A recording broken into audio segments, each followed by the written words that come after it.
Would you support a potential criminal investigation into President Trump after he leaves office, even if you thought it might further inflame the country's divisions? Look, I would not direct my Justice Department like this president does.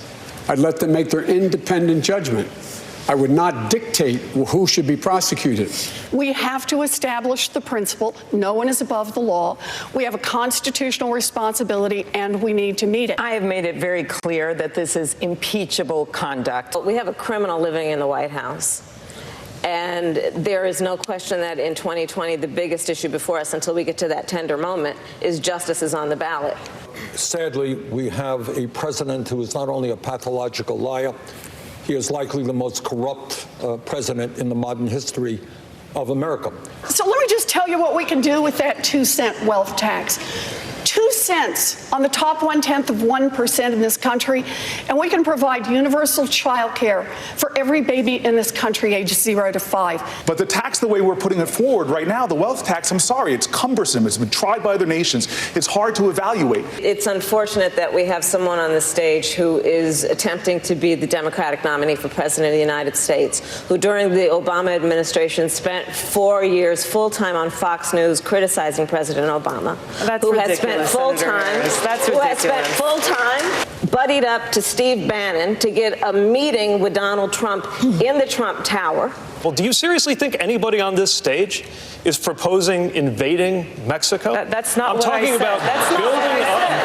I'm talking about building up alliances. And if your question is about experience, let's also talk about judgment. One of the foreign leaders you mentioned meeting was Bashar al-Assad.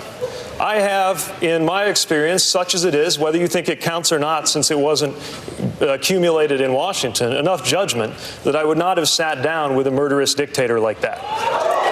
I take the example of those leaders who have come before us, leaders like JFK, who met with Khrushchev, like Roosevelt, who met with Stalin, like Donald Trump, Reagan, like Reagan, who met and worked with Gorbachev. These issues of national security are incredibly important. For too long, I think, candidates have taken for granted constituencies that have been the backbone of the Democratic Party and have overlooked those constituencies. And they show up when it's, close to election time and show up in a black church and want to get the vote. Because when black women are 3 to 4 times more likely to die in connection with childbirth in America, when the sons of black women will die because of gun violence more than any other cause of death, when black women make 61 cents on the dollar as compared to all women who tragically make 80 cents on the dollar, the question has to be, where you been? And what are you going to do? But Tom's been spending his own money fighting climate change. And you can't knock someone for having money and spending it in the right way, in my opinion. Thanks, Andrew. No problem.